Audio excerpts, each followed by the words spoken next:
Sit! Welcome to the Dynasty Nerds Fantasy Football Podcast, where we discuss Dynasty strategy, rankings, and all things NFL. So get ready to geek out on fantasy football with your host, Rich Dotson. And welcome to the Dynasty Nerds Fantasy Football Podcast. I'm Rich Dotson. He's Matt O'Hara. Hey. We're finishing up our quarterback breakdowns. This is part 2 of the 2025 rookie quarterback breakdowns. If you missed part 1, you can still totally listen to part 2 first and go back to part 1.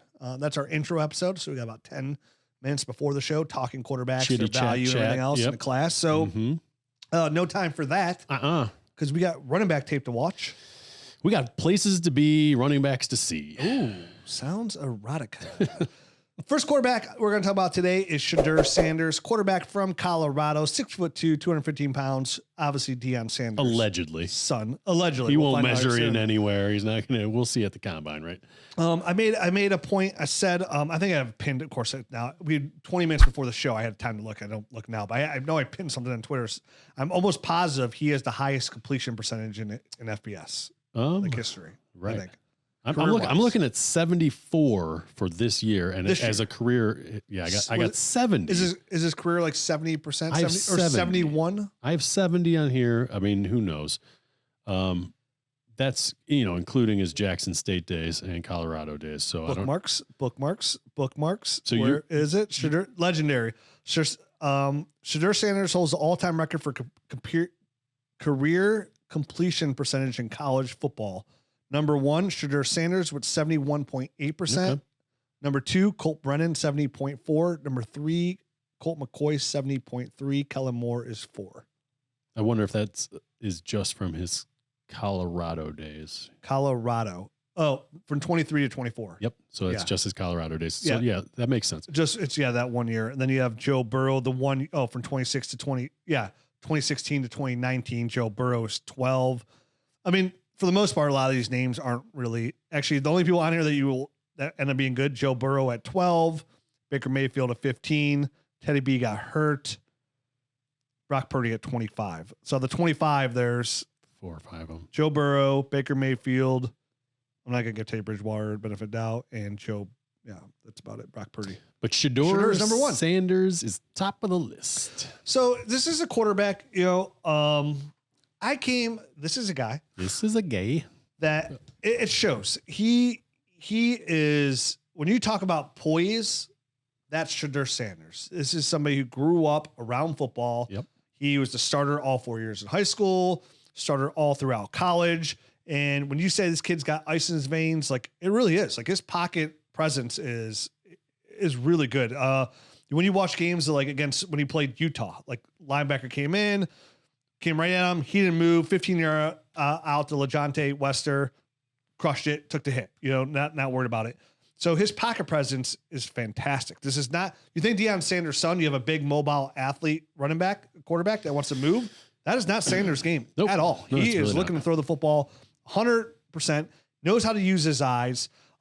Really good ball placement. Not a strong arm. Like you'll see a lot of people might knock Shedeur Sanders' arm. It's 100% strong enough to play in the NFL. Like I'm not.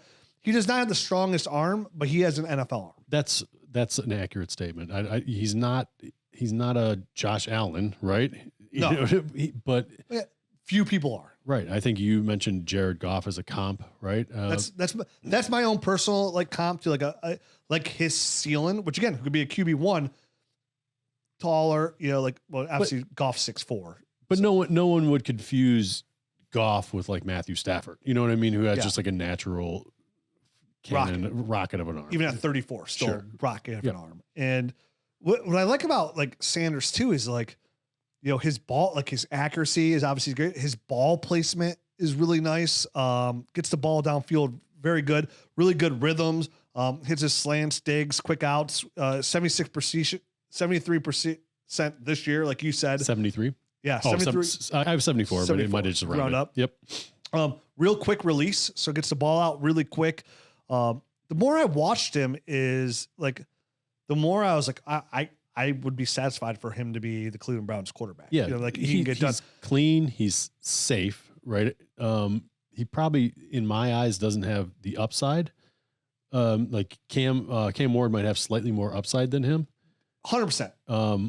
Definitely. I feel like Sanders has the safest floor out of every quarterback I watched. But to go back to let's go back to Goff. Because I think that comparison is good because Shedeur Sanders does everything well. You know what I mean? Everything is good and above average. And I think he knows how to get the ball to his weapons and he distributes very well. And so, you go back to that Goff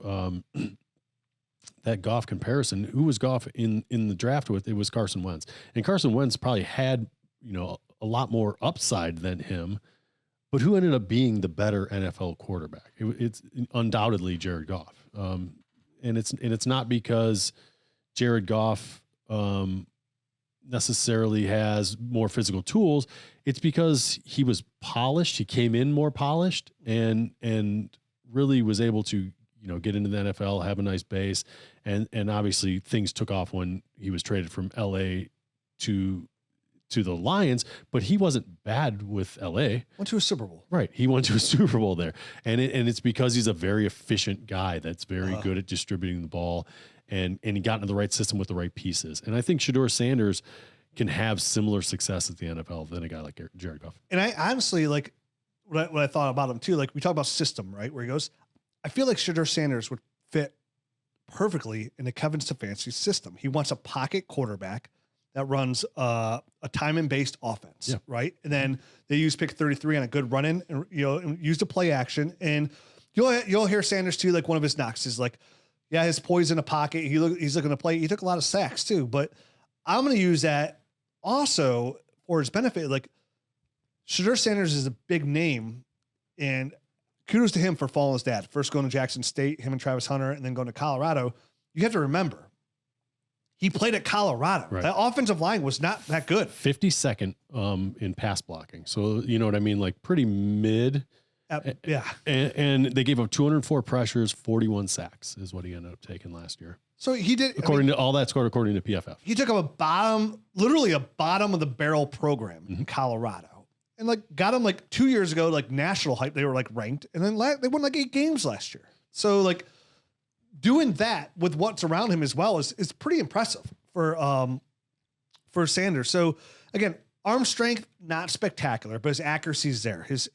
He can read an NFL defense. Like this is a quarterback. And with the right team around him, like a la like Jared Goff, he can go places if you could build around him. So for me too, and I think about like, Cam Ward needs to work on some things as well. Like, where the Browns are with a disgruntled Myles Garrett, want to turn around pretty quickly. I think Sanders is probably, again, I agree Cam Ward is the higher ceiling. That's who I'd probably want.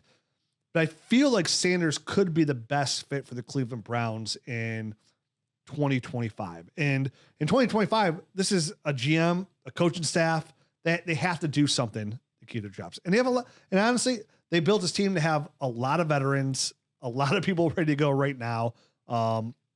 So I think he's a really good fit. And I think he could end up being a very solid quarterback, 15, 16 in fantasy. And wouldn't surprise me, a couple years down the road when he gets a little bit more poised, just like Jared Goff does when in a situation, he ends up being a quarterback 1 for a year or 2 as well. So very nice prospect. Love the way he can deliver the football. He can hit all 3 phases of the field. Inside, outside, could drop the ball in over the shoulder, could work the sideline. I was pretty happy with this tape. It doesn't blow you away. Right. I was gonna say there's not much to dislike there. There's not a lot that's gonna like really truly wow you. But I think he's very efficient. I think he makes good decisions for the most part. And obviously, 74% completion percentage is really fantastic. Obviously you mentioned 71% in the past 2 seasons is the best in NCAA history. So there's something there. And he like you mentioned it, he's grown up in the game. He knows how the game is played, and he probably, knows better than anyone that the NFL game is, slightly different than the pro game, from the college game, and that he's going to have to take another kind of step in his evolution here at quarterback. And I can't remember what quarterback we were talking about even in the last show already because I never notes, but like I was talking about like I think it was Rourke, maybe I can't remember, but like I was like, even like his numbers are good, but like his ball placement wasn't there. Like Sanders, again, you could tell like he knows what he's seeing on the defensive side of the ball because like it wasn't just his accuracy, it was his anticipation as well. Like putting the ball where he knew the receiver was gonna be, and that's just a talent. Like a lot of quarterbacks take time to learn that. Sure, you know what I mean, yeah. and he had it, and it was every game I watched as well. Just he was very consistent in what he does. Again, has a couple things like he could work on here. Like again, his drop back. I wrote his footwork is not as consistent as you'd like, but it's pretty clean. It's pretty clean, but he needs to work on that a little bit. Definitely could do that a little bit. He just gets a little lax at times, I feel like. He throws off. I want to say like he threw off platform a decent amount of times as well, but at the same time, like the offensive line wasn't that good. So in a better situation, he could be when he has his feet under him, the good base. I think everyone's going to do that. You're going to see that in all college tape because there's time when pressure is going to be there. But I think the difference between Shedeur Sanders and Cam Ward is he's got quicker feet, and there would be times that Cam Ward just wouldn't be able to get his feet set because they're just a little bit on the slower and a little bit on the sloppier side for me. That's kind of the difference where Shedeur Sanders, his feet are a little bit quicker, and I think he's better at kind of flipping those hips and getting the ball out. Yeah, so he's got to learn how to throw the football away, not take as many sacks. I think Colorado had a little bit of something to do with it. Some of the negativity you're gonna hear about him too is like, oh, what comes with his dad being Deion Sanders? Like the fact that his dad, he only played for his dad. His dad was his coach. He says, I'm going to dictate what my son does. Like, which I think Sanders is legitimate. Yeah, for sure. 100%, man. Yeah. Like, look at what. Legitimately a question. I don't know how legitimate it's going to be going forward, but I think it's a legitimate question. Yeah, because Sanders doesn't show any of that terrible attitude. So overall, again, if he gets top, which he should, top 6 draft capital, like I'm in Superflex. Like I want to share. And then of course, if he goes to the Browns, I'm doomed because I will make sure that I get a share. You're gonna get lots of shares, and then something bad will happen because it's the Browns. Most likely. Listen, one person has got to turn it around eventually.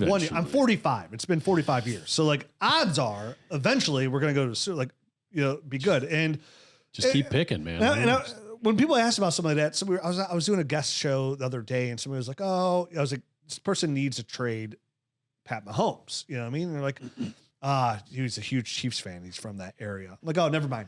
Yeah. I was like, you have to remember, we also play, like, you want to have fun. Right. And I told him, I was like, listen, when it comes to me, like, I do the same thing. Like, I was like, if Pat Mahomes was the Browns quarterback, I wouldn't trade him for anything. You know what I mean? Same thing. I was like, when the Browns had Baker, like, I want as many shares as possible because, like, I root for that team. So, like, it changes the level of winning. Yeah. It just makes it that much better.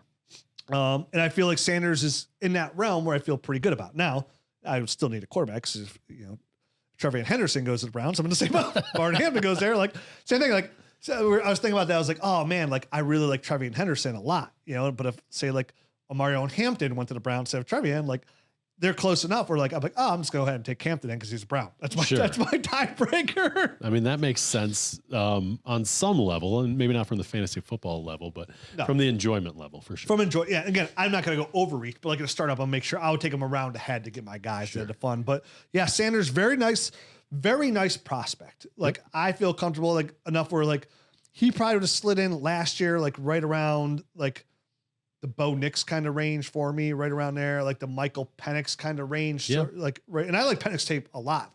You absolutely JJ McCarthy and Bo Nix. And it just goes to show you these guys can come in and have a lot of success. Yeah. Like Bo Nix in that system that worked perfectly with him and Sean Payton, why I loved it so much. It worked where he's the top 10 fantasy football quarterback. So again, even guys that you don't have extremely ranked high, or you don't think it's like all there, it can work. And I think Shedeur Sanders falls in that mold. He could be a QB1. He could be. I agree. I think he's going to start off as one of these guys that we're questioning whether or not he can be. How about that? That's fair. You know what I mean? Like one of those borderline guys that's sitting around 14, 15, 16. And we're like, is he ever going to take that next step?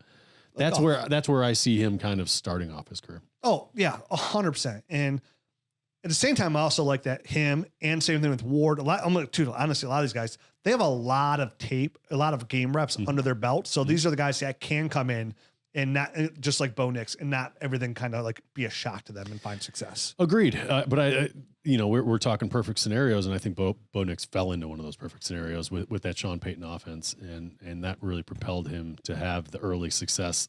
Yeah. Coupled with the fact that he had a lot of college, a lot of college games and a lot of years under his belt. And that's why I would like him in Stefanski's offense. We saw what he did for like Joe Flacco even. So, right. And I'm going to say this with, cause Sanders and like Ward, I'm real intrigued about Jaxson Dart too, but Sanders and Ward with this running back class and the talk of like everybody's down to quarterbacks as it is. And we already have the 1-1s, Ashton Genty for sure. Right. Outside of those teams that desperately need a quarterback, a lot of people are going to be probably taking like these running backs, and somebody's going to grab Ted McMillan. Like there's going to be value at quarterback. Like somebody's going to fall into Shedeur. Like somebody's getting Shedeur Sanders, kind of like Justin Herbert, like 1.8, 1.9, 110, 111, 112. And these guys go top 6. Like I just want to emphasize again, it's really, I know how hard it is to pass up those running backs, right? Or even like the Tyler Warren or Colston Loveland. But like these quarterbacks rule all when it comes to fantasy football production. They're the most insulated prospects. Like definitely what I love about this situation is usually your team, a playoff team, 1.8, 1.9, 110, 112 in that range, even like say 110 to 112, right around there. Usually your team is never in position to get the quarterback that's first off the board or goes top 5 in the NFL draft. You're never in that position. Yeah, this is a unique draft from that perspective. Yeah, and I think the narrative, and not just the narrative, the facts of what's around all these players, I think there's going to be some playoff teams that are going to be in position to get one of these guys this year and take the chance. I mean, you know what I mean? They're good enough to take the chance on. To the point of like, well, I'm sure we'll get back onto this topic after the NFL draft when we do our Superflex mock and stuff like that. Is like, don't be afraid to like move up to get one of these guys. Like, you still want that guy because again, if he turns into Jared Goff, he's quarterback 18. You have a championship caliber player for the next 10 years compared to your running back. So, I think these guys, even though like I don't overly love these guys, I think when it's all said and done, they might be offering the best value. Right, and the alternative is find a quarterback on the open market in your league by trading, which you're going to have to overpay for. Correct. 100%. And these guys are going to be so insulated. They are that range. Like you can get another first. And if you take with a late first, you're totally fine. Right. And I think the fact that we'll probably see about at least 10 running backs probably go in the first 2 days NFL draft. Yep. It's going to push those. There's 9 teams out there right now that 100% just need a 3-down running back. And it's going to be hard to pass up. This landscape is going to be bonkers. The really will be. Definitely want to see 2 tight ends go in the first as well. Yeah. You play in tight end premium leagues. Then you got the receivers to throw on top of that. It's going to push these quarterbacks down. Don't be afraid to take guys. Definitely a guy like Sanders, who you and I both feel has a very safe floor. Yep. So who's next on the list? Next up on the list is Quinn Ewers, Texas quarterback. He's listed at 6'3", 206. I'm not sure about that. I have him 6'2". Okay. Yeah. I mean, websites here and there on that. No combine yet. We'll see at the combine. He's actually a guy that I'm very interested to see exactly how tall he is. He doesn't look like an overly big guy to me. But we're seeing ranges in 6'2", 6'3". I also want to see how much bulk he has.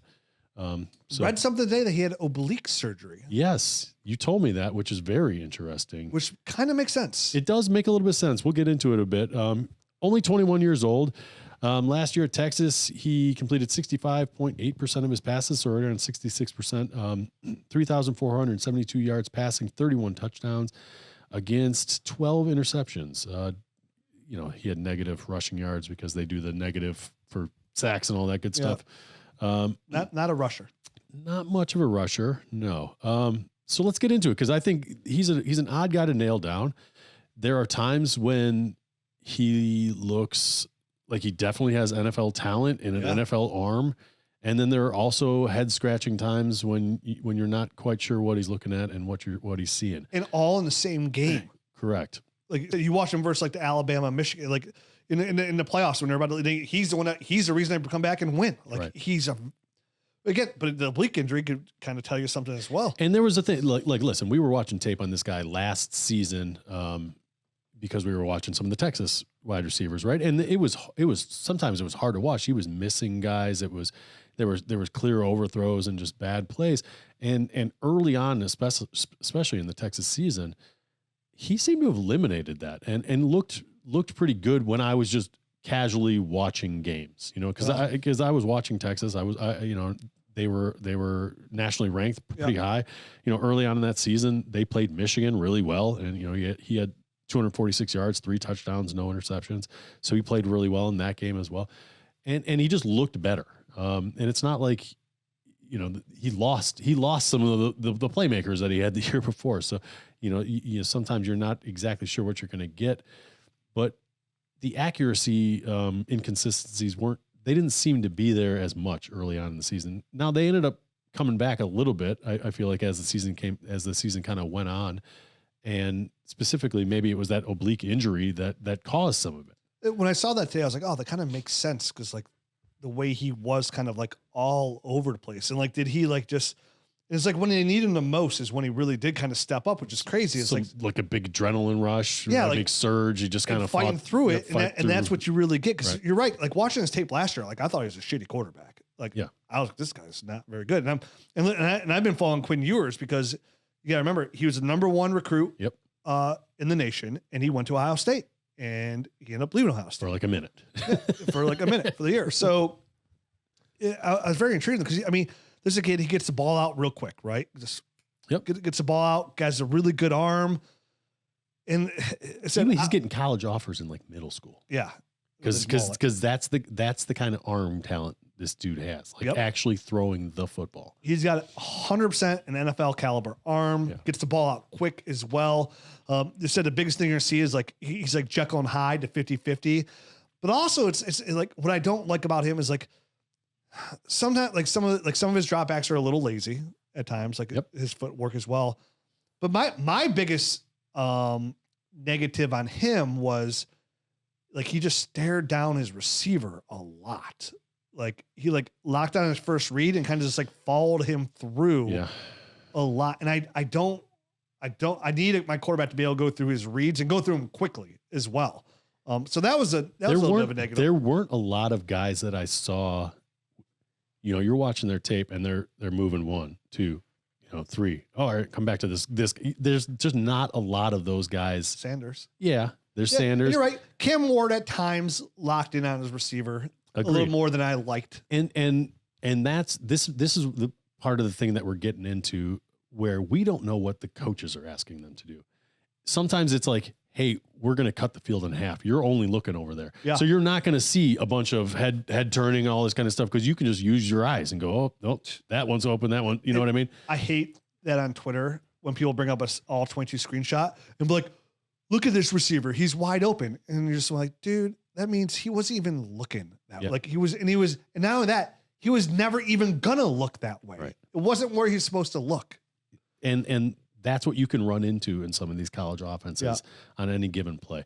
I mean, Steve Sarkisian, a guy that came from the NFL, right? And came from the, it was, I think, Falcons, right? And has been obviously in the college game for a while as well.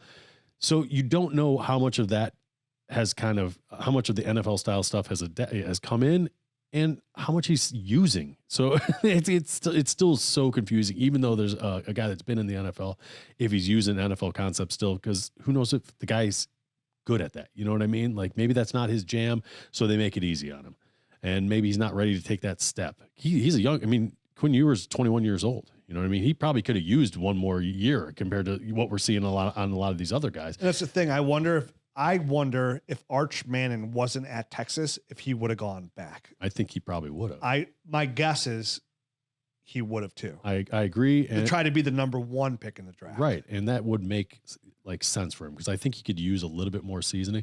I don't think he wanted to leave. You know what I mean? Like he doesn't want to leave Texas. He went to Ohio State and kind of toiled around with that stuff. And when he went, as soon as he got the opportunity to come home to go to Texas, he went right back. He doesn't want to then again abandon Texas. He would rather just go on to the NFL. And he probably got a draft grade good enough for him to go as well. He probably believes in himself. I mean, this is a guy, we said his arm dazzles, right? Like he can fit it into a tight window. Like he's got that. He's very intriguing because like we keep hearing about like, Tyler Shucks and Jaxson Dart and, this, but like Quinn Ewers' name never comes up, and he's what we usually get. It's 50-50. Yep. There's a 50% chance he's an NFL starter and he's a good quarterback. Like I'm really intrigued of where he goes in the NFL draft because he seems like somebody, if I was a team on day 2 in the second round, a la the Jets or the Raiders that missed out on those first couple quarterbacks. Like this is where he's interesting. For sure. I'd rather gamble on Quinn Ewers than Tyler Shuck. Oh, totally. Because he's 21 years old and he's got all the talent.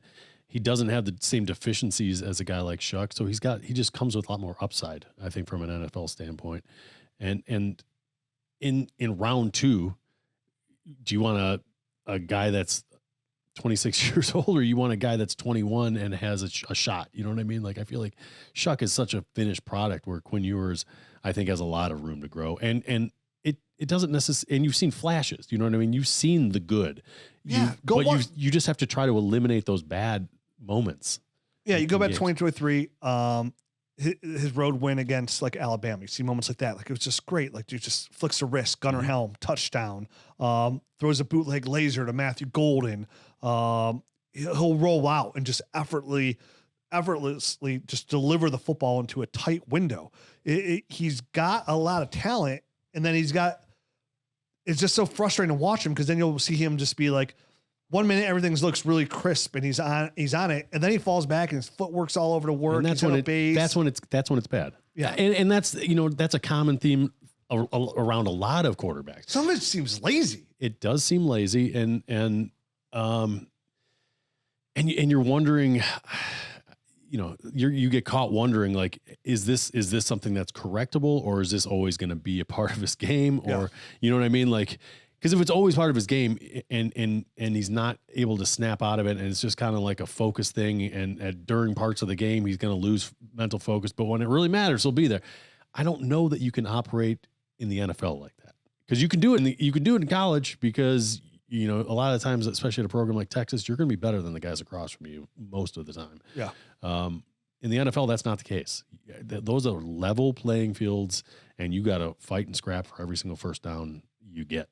I would love to see him, like, I'd love to be able to have a crystal ball and see him just play one NFL game. Like, I want to see him go through his because that's one of my biggest concerns outside of like the 50-50 and what like is like that stuff is like, I did come away. One of my biggest things I wrote down for him is like, he just locks in like to the point where again, a lot of quarterbacks do that, like you said, but like his was one of the more concerning ones for me. Cause there'd be times like, oh, like he didn't even like there's no offense that like locks you in as much as like how he would stare him down and even give the possibility. And obviously we have all 22, we see some things, and there'd be some things in that range of where he was looking that he could have hit as well. So there were some open targets, but he didn't do it. Yeah. And then like where we're like hurt, and at times like he hurt his receivers in that category, right? Because like he stared him down, the safety's moving in, and like they're running like the football right into that collision as well. So overall, a nice prospect that has some upside. Probably for me,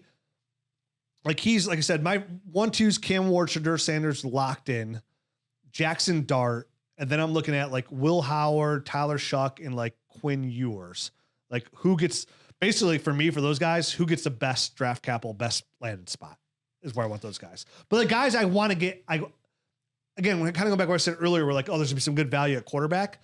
I think it falls for these guys too. Like these are guys like, instead of taking running back 16, like I'd rather, and like wide receiver 7, like I'm probably gonna have, when you're starting to creep in on these guys a little bit. I feel like I'm gonna have a lot of Jaxson Dart, Quinn Ewers, and Will Howard shares, I guess. And I'm gonna gamble on those guys. I mean, I think that makes sense for those guys, and then I think the Shucks, the Rourkes, and some of these other guys, I mean, I feel like those are like, Those are like end of the, like if you have a 6th round, like maybe you throw 100%. Maybe you throw a dart, throw a 5th round. Yeah. All the running backs are there. Sure. Like again, when I say that, it doesn't mean like, oh wow, because I love these guys. I think from everything I've been studying again so far, we have 2 months to go, a long way to go. And even maybe a little bit long. We hold our rookie drafts right after the NFL draft. So really 2 months. I feel where these guys end up going in the land spots, like second round draft. It's going to sort it. They got to be second round. My point is, like, I think they're going to end up being value picks. Doesn't mean I think they're going to be good, but they're people that I'm willing to gamble on, is a better way to say it. And Quinn Ewers falls in that category. Quinn Ewers is definitely a guy that if he gets second round draft capital, I'm willing, or third in the right situation, second, but preferably second round, then I'm willing to gamble on them. Yeah, for sure. I'm with you there. So next guy up, man. Jaxson Dart, quarterback, Ole Miss. I got him down here, 6'2", 225, stocky kid. Real good Senior Bowl too. Like a lot of good noise started coming out of here on Senior Bowl. Started to really pick me up. Do you have his stats in front of you? I do. Yep. He completed 69.3% of his passes last year, 4,279 yards passing, 29 touchdowns, 6 interceptions, and 495 yards rushing. Yeah, and an additional 3 touchdowns. Definitely brings some rushing ability. He does have some sneaky rushing upside. One of the very few guys that I feel comfortable saying, I think you're going to get something out of him in the running game at the NFL level. I like to have his tape enough where people ask me as a Browns fan, like I am totally comfortable with the Browns taking the best player on their board at 2, or honestly, my preference is actually to trade out of 2 to like some of the Raiders, like 6, get an extra first next year, maybe a third, whatever. I'm willing to even take a less just get extra first. A team like the Browns, who have been devoid of first round picks, needs to probably consider that. And then this is the quarterback I would want to move back up in the first from 33 to like the late 20s to get Jaxson Dart at Ole Miss. Because when I watch his tape, I mean, the rushing ability shows that as well. He's a scrapper, right? Stocky, steady, deceptively tough. His Arkansas tape showed a guy, man. I mean, this guy could fire the ball with pace, right? He had those really nice back shoulder ball. Trey Harris, another receiver I didn't know a lot about, looked pretty good. Yes, he did. On tape as well. He was really good placement of the football. I saw him make NFL throws where he's layering the football over top of linebackers, dropping it in front of safeties. Things that I didn't see out of a lot of other guys, I saw out of him. And I did see, this is one of the guys, we mentioned Quinn Ewers not really going through progressions. I saw Dart 1, 2, 3. I'm coming back over here for my 4th. Boom. And I saw that out of him, which was impressive to me because I didn't see it a ton in a lot of these other guys. And I saw a lot of stuff that translates. He's a rhythm guy. He hits that back foot and the ball is out, which was refreshing because honestly, you're watching a lot of these guys and they're holding the ball too long. They're scrambling all around to try to find it. He is quick trigger back. He hits the back foot of his drop and the ball is out, which to me speaks to, this guy knows where he wants to go with the ball. And if it's not there, he'll do a hitch and he'll look around and boom, he'll find somebody. You know what I mean? He's not going to be scrambling around looking for a spot, which, is probably a luxury because, no, it wasn't a luxury. I was thinking maybe he had a better pass. He had an 87th best pass blocking line. So it wasn't that great. He's an all around impressive guy. I don't know. He ate up the short and midfield area, totally. like really ate up. Deep ball still nice, but like that was, wasn't his strongest suit there, but like short midfield, gets the ball out, eats it up. Real smart with the football too. And even against like big time games, like Ole Miss upset Georgia. Yep. You know what I mean? Like they upset him. He looked really good against Georgia too. Had a lot of pressure on him. But then he wasn't his best statistical game. Only 199 yards passing, one touchdown, one interception. But he had 50 yards rushing in that game as well. I mean, which is just added bonuses. Plays LSU, got a little bit eaten up there, but doesn't turn the ball over a lot. And they won. And they won that game. They won the game against Georgia. So good runner here. Probably, you said, one of the better like for actual quarterback wise, he's probably one of the best rushers you can get here. Said the deep balls, not terrible. Doesn't have a ton of punch. Footwork, but most quarterbacks need footwork. I thought he was pretty clean. He was pretty clean. He was pretty good. Yeah. And you know what I like? He was one of these guys, and it was something I noticed in the Bo Nix type of stuff. he's really good at flipping his hips to make like quick throws. You know what I mean? And it's not something we've seen out of all these guys. So I did want to mention another guy that can kind of flip his feet quickly and which makes you throw off of a good base. You know what I mean? You're not throwing off a falling backwards or kind of falling to the side. If you're able to quickly flip a hip and get your feet underneath you can make a nice throw and be on time, be accurate, all that kind of stuff. So just another, I think, feather in his cap, so to speak. And he's got the size. He's got, you know what I mean? And he's young. He's 21 years old. Yeah. Which is really nice. He'll be 22 before the season starts, but after the draft. A lot of upside. Yeah. Player I came away with pretty impressed. I think he could go in the first round of the NFL draft. I feel like when I was watching the film, I came to the same conclusion. Listen, I don't think he's going to be a top 5 guy. He could go anywhere after that because all it takes is one team. That's all it takes to fall in love with you and either to move up or, like you said, even the Browns drop back a little bit and pick him up because they know he'll be there. It's one of those things that, quarterbacks always get pushed up naturally in the NFL draft. So we'll see. But I do feel like it's within the realm of possibilities. And just as surprised we were when Michael Penix went 9 to the Falcons. Absolutely. Wouldn't surprise me if like a team like the Jets took him at like 7. Sure. You know what I mean? Some of those lines, Yeah. like a quarterback team's like, you know what? We like Jaxson Dart. And they come out and say, you know what? This was the number one. Of course, they come out and say, this was the number one quarterback on our board. Number one guy all on our time. board. Just It's like always Penix is. was. You know what I mean? Always so is. That's how it works. But like, I'm in on Jaxson Dart. Like if he goes in the first round, I feel really good. Like I feel really good at getting Ashton Genty at 1-1 and then coming back at 2-1 and getting a guy like Jaxson Dart. Like, yeah, but if he goes that high, is he going to be there? You know what I mean? Yeah, because Ward and Sanders to go ahead of him for sure, and then the 2 tight ends will probably go in the first round of your rookie draft. 2 receivers at least, and then all the running backs. Yeah. So I think Jaxson Dart will definitely fall into just like Bo Nix did. Sure. Bo Nix was going in the second round of your rookie draft. Penix slipped some in your rookie drafts, and he was a top 10 pick. So I 100% think even if Jaxson Dart goes in the first, he'll be excellent value. And I like his upside. And let me put this way, he's in his own tier as QB3, but he's way closer to Sanders and Ward than he is to Quinn Ewers, Will Howard. Agreed. I do see a divide there as far as I'm less hoping that he's going to be good, and I'm more expecting him to be good. How about that? You know what I mean? For a guy like Dart. And I'll say this, he shows a very high ceiling.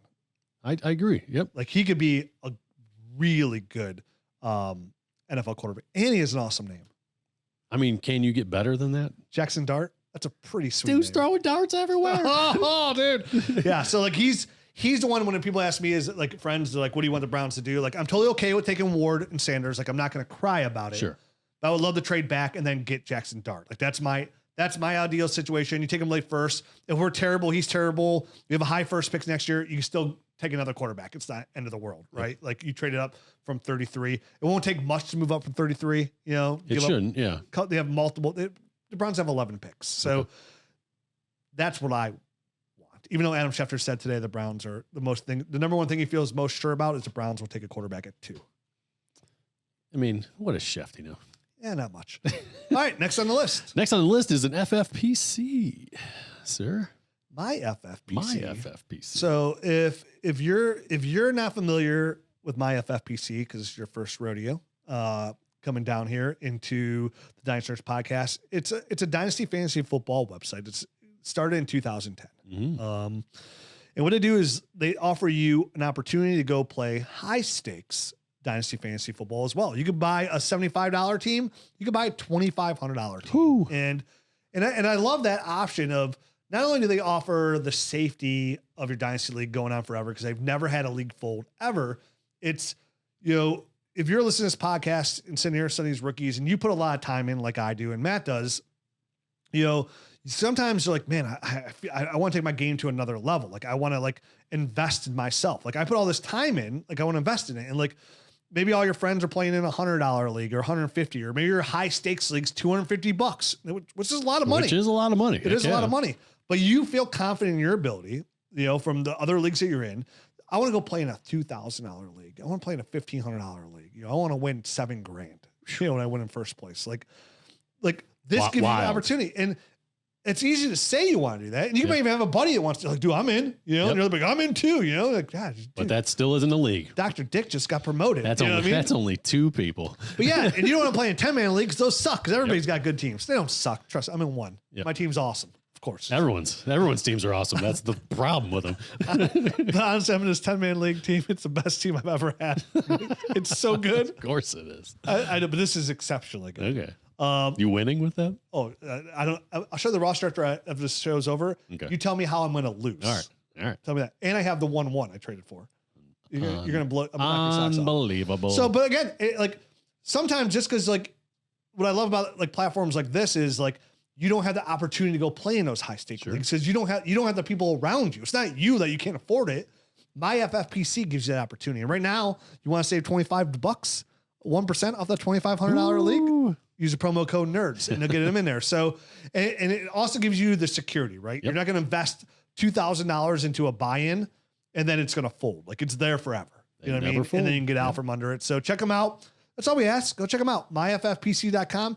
It's compatible with the Dynasty Nerds GM, the Dynasty GM. You can upload your teams through there as well. They're our friends. Check them out. myffpc.com. Promo code NERDS. If you don't use our promo code, they don't know we just sent you. Yeah, no kidding. Support us by supporting them. And plus, you don't get $25 off. Yeah, it's free 25, Buster. I mean, that's like a lunch on us. Well, man, I got $2,500 to spend on a league. You think I care about $25? That's a lunch on the Nerds. Yeah, for sure is. We'll buy you lunch. So now who's on the list? All right, next up is Kyle McCord. Hey, Syracuse QB, 6'2" and 5/8, 224 pounds, so he's good size. Former Buckeye, 9-inch hands, 22 years old. So he cleared your little hurdle. Barely. Last year in 13 games, he completed 66% of his passes, 4,779 yards passing, 34 touchdowns, 12 interceptions. I know that at one point he was leading the whole NCAA in passing. I think he finished the year leading it. I'm going to say this. When he played for Ohio State in 2023, I thought he sucked. Well, and then they turned the ball over to Devin Brown, and then we saw what sucking really looked like. And he was worse. Not sucked to he's a bad quarterback, but not Ohio State, not national championship good. I'll say this: his Syracuse tape looked better than he ever did at Ohio State. I agree. Listen, he has some things that he does well. He throws a nice ball. Yeah, he does. So it's not like that's not there or part of the game. Confident too. He is confident. He'll put the ball out there on DB. He's good at back shoulder throws, all that kind of stuff. It's in his repertoire. I think he does a good job reading zones and zipping the ball in there as well. So I don't know. There's not a ton for me to tear apart here because I think he's got a lot of tools. He's big. He's strong. He throws the ball well. I think he does a reasonably good job of executing the offense there. And really, Syracuse went from a nothing program to on the map this year. Another guy that kind of rose a program up, right? Which is what you want to see out of a quarterback. Doesn't have the fastest release. Okay. That's he's Chase Daniels. Okay. A 12-year backup. He's not a guy that I think has a ton of upside from a starter perspective, but I do think he's got a place in the league, which, depending on how somebody sees you, who knows and what's in front of you, if he's ever going to get an opportunity. I think we're going to at least get the ball out a little bit quicker too. Yeah. It's just a hair slower than you want him to be. Yeah. Yeah. And he's not like a complete statue back there, but he's not going to be running he's not going to be rushing at all. There's no upside there. It's crazy how many of these quarterbacks in this class are just we don't have that guy, right? That just offers that huge rushing up. There is no huge. Jaxson Dart, I think, is the closest thing we've outside of Milrow, but that guy can't hit the broadside of a barn. Right. That's the thing. Jaxson Dart is the best bona fide quarterback as far as rushing. Jalen Milrow is by far the best quarterback at rushing, but the quarterback part of that's the question mark. So Back to McCord though. I mean, I don't know. He's an okay player. I have questions as to why when you're at Ohio State, you leave. I think that is something that's in the back of my head. I think they told them. I thought they pulled all what I heard or read. They took all their NIL money off. They basically almost like in today's college football, he got cut. You can stay on our roster and try out. Yeah, and I think he's like, I don't. What do you mean try out for the roster? Like he basically got cut.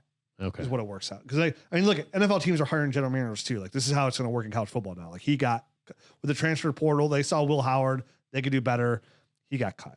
I mean, but there's some flash. You're right. There's some flash. He's got a pro arm. Like I was watching some tape against him versus Georgia Tech. I mean, he threw like a 40-yard fade to Gadsden the second, and the ball was placed perfectly. Like. Yeah.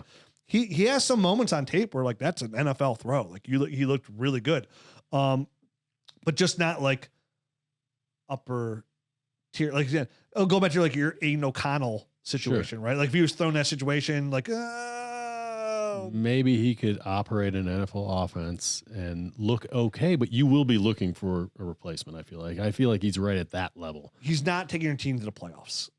Right. And the name of the game at the NFL isn't even necessarily the playoffs. It's the Super Bowl. It's the Super Bowl or I'm going to have to replace you type of. At least that's where the NFL is nowadays. It hasn't always been like that. And look at the AFC, like the gauntlet you have to go through. It's people ask again, why, like people like crap, like I'm the biggest Baker fan ever. Like why did the Browns get rid of Baker? And at the time, you know, again, the locker room was split. I heard recently that Myles Garrett had said, if Baker's on the team, I have to be traded. Like it was that bad. Like 50% of the locker room did not like him. And we saw like the Odell Beckham dad thing and stuff, but like the Browns felt like they couldn't, like they thought Baker was good, but they couldn't win a Super Bowl. Cause you got to remember, you got to beat Josh Allen. You got to beat Justin Herbert. You got to beat Pat Mahomes. You got to beat Lamar Jackson. You got to beat Joe Burrow. Like this is it. We said last week, like look at the quarterbacks are in the championship games. It's the same guys. It's the best quarterbacks. Like that's who you have to beat. If you don't have the quarterback, I heard somebody say it today. Obviously, this is crazy. They said, because this wouldn't be true. Like you have 20 Hall of Fame players on the field, but if you don't have a good quarterback, you're not winning the Super Bowl. Like that was extreme because you would 100% win the Super Bowl with 20 Hall of Fame. But like I feel like the Philadelphia Eagles just showed you. Yeah, you know what I mean? 100%. It really comes down to like the haves and have-nots. Yeah. Like, and you have, and that's what the same thing like the Browns. Like I'm okay with them swinging at 2. Like you keep swinging until you find your guy. And if somehow you find yourself like your team's bad, you end up with a 1 or 2 pick. You do what the Cardinals did, right? They take Josh Rosen at like 6. The following year they got the number 1 overall pick, and they take Kyler Murray. Yep. Why? Because they feel like he's better. And he was. And that trumps all. Like he's still not taking them anywhere close to the Super Bowl, but he's still way better than the Josh Rosen. And it's why positional value too is like when you say like, oh, the quarter, we mentioned like if Jaxson Dart goes in a first, like that does like, oh, you can't stick to your board in NFL. You don't stick to your board in NFL. The quarterbacks do get pushed up because you have to swing the bat because it's the haves and the have-nots. And if you don't have one, you're not winning a Super Bowl. I mean, it's hard. Like again, Justin Herbert's a good quarterback. He ain't win anything. Right. And so getting back to Kyle McCord and maybe the reason that he left / got cut, I think we've already seen a top tier college program take a look at him and go, I think we can do better. So while he does do some things well, there must be some sort of deficiency, right? That is that has caused Ohio State to kind of move on from him. And maybe now a guy like Kyle McCord did not really get any run in the lead up to the combine, all that kind of stuff, right? I mean, there's got to be something because he's got the size, he's got the arm strength, he has good accuracy. I feel like he's got a pretty good mentality. Big arm, big questions. Right. I don't know. Yeah. So I don't know. I can't really put my finger on what it is, but I feel like he's a guy that's going to go in the 4th or 5th round, right? Of the NFL draft. He's a backup quarterback. And he's likely going to settle in as a backup. And I mean, who knows if he gets a shot, what it'll be, if it'll be more than an Aiden O'Connell, I don't know. I think that'll depend largely on what's around him. He's on my board. Yeah. He's on my board too. So. He's not off it, even though there was a time in my life when I was really salty at Kyle McCord. Me too. It was when we were losing to Missouri. Let's talk about a quarterback in the bowl next. game in 2020. There's a lot of text in our group chat saying, get this guy off Ohio State's roster. So let's talk about a guy next who's not on my board. Okay, let's do it. Riley Leonard, quarterback, Notre Dame, 6'3", 211 pounds. And I'm going to say this from watching Riley Leonard's film. The he's a warrior. Yeah, right? no doubt Tall, about it. scrappy. The kid would run. You saw in the national championship open drive, didn't throw the ball once, ran the ball all himself. Until he puked. Yeah, I mean, downfield. Yeah. It's giving it your all. I mean, again, same thing if you watch him play USC. It's all legs, right? 25 yards here on a busted play, touchdown plunge. Let me get into the numbers real fast. So this past season, 16 games, 66.7% completion percentage, which is kind of surprising, to be honest. All his first read. 2,861 yards passing, 21 touchdowns, 8 interceptions, 906 yards rushing, and 17 additional rushing touchdowns. So that's what you're talking about as far as rushing. Yeah, it's a kid, again, tough as nails, man. Locks on his first receiver a ton. Unfortunately, he doesn't have an NFL arm. And to me, it's not even close. Like, he can't rip a seam at all. His deep ball just lacks luster. It just kind of like flops out there. To me, he's real inconsistent as well with his accuracy. Yeah. It's just, sometimes he'll be on point, but a lot of it's just these quick passes out to the flats and all that kind of stuff. And while I agree with you, he is tough as nails. And if I was a football coach, I would love everyone. You probably love coaching this guy. Oh yeah, I love him as being your quarterback. He's giving 110% on every single play, but it takes more than that at the NFL level. So he's going to be. I think he's going to be a very late round draft pick if he gets drafted. And I said if he went undrafted, it would not shock me. It wouldn't shock me either if he went undrafted. And the hill that he would have to climb from there to be relevant, is just so high. I'm telling you, he's off my board. Yeah, I understand that he does not have an NFL arm. He doesn't. All. No, and even some of his decisions, like you said, his accuracy, his ball placement, him dropping back, his 3-step. You know what I mean? Like all of it, just not great. Yeah, he didn't. I mean, you almost don't get to see him throw the ball downfield because he just didn't really do it. So it's very hard. He's a streaky thrower, which doesn't help considering most of the throws are close to the line of scrimmage. Like you should be able to, he 66.7% of his completions for the, I think the amount of stuff that was within 10 yards of the line of scrimmage, I would have hoped to have seen that up by Shedeur Sanders, 74%. You know what I mean? To feel kind of okay about him. But even still, if you actually watch him throw, he's very erratic and very just kind of, it's scattershot. It's hard to know what you're going to get down in and down out. From a fantasy outlook and a dynasty fantasy football outlook, he was the worst quarterback I watched. Yeah, no doubt. It's hard because the kind of inconsistency that he shows, it's just drive killers in the NFL. So you can't have that. You can't operate an offense. And you feel bad for the kid because inconsistency. The work ethic. It's like you see, like he doesn't have the God-given ability. Able. That's it. He's not capable. It's not. Well, we'll see. We'll see, but I don't see it coming. Listen, and again, I feel like we've said this about other guys, and then they've come out and improved and all that. But it hasn't been this rough. For the most part, no, they don't. It hasn't been this rough. And it's like quarterback's so hard. Somebody's like, oh, you were so wrong on Riley Leonard. I'm like, okay, cool. Like I was wrong. Yeah, that was my opinion at the time. He overcame. Sweet, good for him. And that'd be great if he did. Very unlikely. And he's got a ton of upside if he was able to, because he's got that rushing ability. But dude, off the board. But I'm not where I am interested in what's his name, Milroe. I'm not overly interested in 100%. All right, last guy. Yep, last guy. All right, another guy who I don't love. This is Dillon Gabriel. Dillon Gabriel, Oregon quarterback. He's 5'10". 5'10". 202. 202 pounds. 9-inch hands. 24 years old. Yeah, He's been around for a while. 3 years at Central Florida, and then 2 at Oklahoma, and this year at He's Oregon. 25, I believe. 24. Going to be 25 when the season starts. He'll be 20. He'll be 25 right on New Year's. So and end of season ish. Somebody who, listen, I am not excited about older quarterbacks that are 5'10". No, but I think he's efficient, right? He's good at what he does. He gets the ball out quickly. He generally knows where he's going. Yes. He's, the obvious comp, I think, is a Russell Wilson-esque guy, but I don't think he has the arm that Russell Wilson 100% has. Listen, watching his tape wise, like I love his short game. Yeah. Right. Like I thought he gets the ball out quick, accurate, could throw some touch on the football. Like I don't think he's he's not off my board. Like he's not a terrible quarterback. I don't love his deep ball. I don't love his stature at all. Like it just, again, it's just really hard. It's another thing you really have to overcome.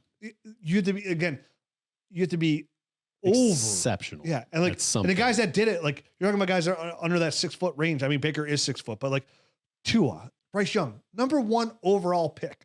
Russ Wilson was a third round draft pick, but more of like, again, kind of an outlier and way more like total outlier, a way better, stronger arm. Yep. Way stockier. He was Dillon thicker. Gabriel. Yep. And Gabriel could run. He's okay, but that's not it. But his field vision's good. He had 149 yards rushing this past season, but in seasons before at Oklahoma, he had 373 yards. Rushing. 149 yards rushing this year, 373 yards the previous year, and over 300 the year before that at Oklahoma. So he does have a little bit, I think, more rushing upside than he showed this year. Yeah. And again, the short intermediate stuff, like he'll put some zip on it, but like anything down almost like past 15 yards almost was just kind of like, that's not an NFL throw. And that's the thing. There are moments when I'm watching him and I'm thinking, this dude can be Russ Wilson. Like, I feel like he's got some of that to him. And then he just doesn't seem to have quite enough arm strength to make me feel good about that. And that's where the hang up is. If you're 5'10", we've seen guys succeed, but you can't have other limitations. You've already got the size limitation. You can't have throwing limitation of kind of any kind. I also feel like for being 24, like I feel like he processed the field and the defense a little bit slower. Like for somebody that has that much maturity and that many game reps, like I feel like you do the same thing. Boom, boom, boom. Yeah, 64 games. Yeah, it's been he has been there a lot. He's got a lot of game experience, but I don't know that I agree with that totally, because I feel like I feel like he's pretty good. Like he went right into that Oregon offense and kind of they didn't miss a beat from Bo Nix. You know what I mean? Yeah. They're in the national. You know what I mean? They're number one team. Number one team in the whole country. He ran the system fine, but even look at some of his stats, like here at PFF, right? 25% of his passes were behind the line of scrimmage. Right. And that was the same knock against Bo Nix. So that's the offense. Yeah. That he ran. You're right. It is the offense. So it's hard. It's hard because not everything that they do there translates to the NFL, and some of it makes it look ugly for a prospect. So I just wanted to keep that kind of in the back of your mind. A lot of those guys come out and get drafted, get good draft capital. The only one's ever turned anything is really Justin Herbert. Well, Herbert and Nix now. I mean, and Nix, yeah. I mean 1 year Nix. Yeah, right. I'm still in. Yeah, but overall, like for Dillon Gabriel, to me, he's not in it. Like I think there's a better chance that Dillon Gabriel is out of the NFL before his first contract is over. Than him being a starter or anything. Than him being in the NFL. Yeah. Okay. Just being in it. Yeah, I got you. Being in it after his first contract is done, I think there's a better chance he is out of the NFL than in the NFL. When I watch him play, again, I think he's a very good, I think he's a very solid, I don't want to say good, very solid college quarterback. Who's got a better shot between Dillon Gabriel and Jalen Milroe of being an NFL starting quarterback? Dillon Gabriel. I just wanted to hear you. I wanted to see you squirm a little bit. I thought you were going to ask me who has a better chance to be in NFL longer, Tyler Shuck or Dillon Gabriel. And I was like, Tyler Shuck still. Listen, again, Milroe's tape is so bad, dude. Again, the only thing he's even on my board at all for is, like you mentioned, you taught me his athleticism. That's it. I don't know, man. You watch that Georgia tape. You're right. Milroe looks good, man. He's put a deep ball. You're right. I mean, I saw that 40-yard pass of Ryan Williams. Deep. There's some good things on right. tape, man. And I'm just like, I've already got this. Listen, I'm stubborn. He's already in my head. I know you're stubborn. That's why I'm trying to break you of it, because there aren't a lot of other guys to get excited about. Jalen Milroe might be the only guy that has like any rushing upside that has a shot. I know it's not a great shot, but he's got a shot. And listen, this is our job to go through all these guys. Yeah. Like we talk about every year, we talk about guys we don't like, and it's our job to watch the tape and break it down and see if there's any what we help tape. Now that's all said and done. Again, this quarterback class, from a dynasty fantasy football aspect, it's not very good. We have a good crop of young quarterbacks. Next year's class is going to be way better. Yep. There's going to be another good class after that. So for the most part, we're looking at like that Kenny Pickett draft, the EJ Manuel draft. Like it's not some old names. These aren't names. I hope that two of these guys pan out. Yeah. Right. Two of them. No doubt. But even then, that's 50-50 in my eyes. I think Shedeur Sanders, when all said and done, is the safest pick. Agreed. I think Jaxson Dart and Cam Ward offer higher upside. Mm-hmm. I think the best chance for the longest career is Shedeur Sanders in this draft class. But I would, again, I like Cam Ward. I like Shedeur Sanders. I like Jaxson Dart. I'm willing to gamble on Will Howard. I'm willing to gamble on Tyler Shuck. I'm willing to gamble on Quinn Ewers. And that's where it ends. And those gambles, I mean, like later draft picks. All right. Well, you nailed a lot of what I think there, but I'm going to throw Jalen Milroe in there as well. Maybe your Bo Nix. Maybe we'll sit there in Canton in August for the FF Expo, and you're like, look, there's Milroe. There's Milroe. Look at him go. Look at him run. I'll never forget, man, as long as I live. Our last dinner at the Expo, lunch, leaving the Expo, watching Bo Nix and how good he left. And you're like, see? Yep. And all panned out. So that was it. We got through the rough part until get some of the receivers. Running backs are next. Let's have some fun. Yeah, we have absolutely. a lot to break down. I can't wait to see how this all shakes out because there's so many good players. Is when it's all said and done, how do we rank them? I really think the NFL draft is going to really help solidify that. I think it's going to be very tier-based to start. No doubt about it, man. There just seems to be such a dearth, and there's just so many running backs that I don't know, that the NFL draft is going to have some sort of say in it because the value, the value between the difference in value between a first round running back and a fourth round running back is just so different, even though their skills might not be that far off. So, and that's just the way the NFL sees it. They're going to go through one round, 2 rounds, and then they'll see the depth there, and they might forget about that position to go, I like this guy, but there's this guy and 4 other guys right behind him that I also like pretty similarly. So there could be some guys that should be getting drafted higher that slide a bit because there's so much depth and opportunity. Yeah. I love the big running back that goes to Chicago, but you still have DeAndre Swift there, which is drastically different than going to Cleveland, then going to Las Vegas, then going to Dallas, which has no running back on it. You know what I mean? Like some of these teams have no running backs on their rosters. So yeah, it's gonna be a big difference. We said many times, like Minnesota, the Chargers, like the Chiefs, like there's 9 teams I don't have them all written down that I counted that could use a 3-down running back. And that's not even counting Chicago. Right. You know what I mean? That would be very excited with Ben Johnson, which we know can work. And it's okay to have DeAndre Swift in that role because we know it can work with the big bruiser, like a guy like Quinshon Judkins in Chicago. It'd be a beautiful thing. So can't wait to get in it. We'll start next week. We're going to kick it off with Ashton Genty, which one of the best running back prospects we've ever watched. He's going to be the top pick in the draft this year for sure. For us. See you next week, Nerd Herd. Adios. Hey, Nerd Herd. Dynasty Nerds has an incredible new offer from Underdog Fantasy for new customers. When you sign up as a new customer, you'll get a chance at their new customer free pick. But that's not all. Underdog is also offering incredible deposit bonuses. Use the promo code NERDS when you first sign up, and Underdog will give you up to $1,000 in bonus cash with your first deposit. That's right, $1,000 to kickstart your fantasy football journey. Don't miss out on this fantastic opportunity. Head over to UnderdogFantasy.com or download the Underdog app. Sign up today with promo code NERDS and start your journey to fantasy football glory today. Must be 18, 19 plus in Alabama and Nebraska, 21 plus in Massachusetts and Arizona, and present in a state where Underdog Fantasy operates. Terms apply. Concerned with your play? Call 1-800-GAMBLER or visit www.ncpgambling.org. In Arizona, call 1-800-NEXT-STEP. In New York, call 1-877-8-HOPE-NY. And in Tennessee, call 1-800-889-9789.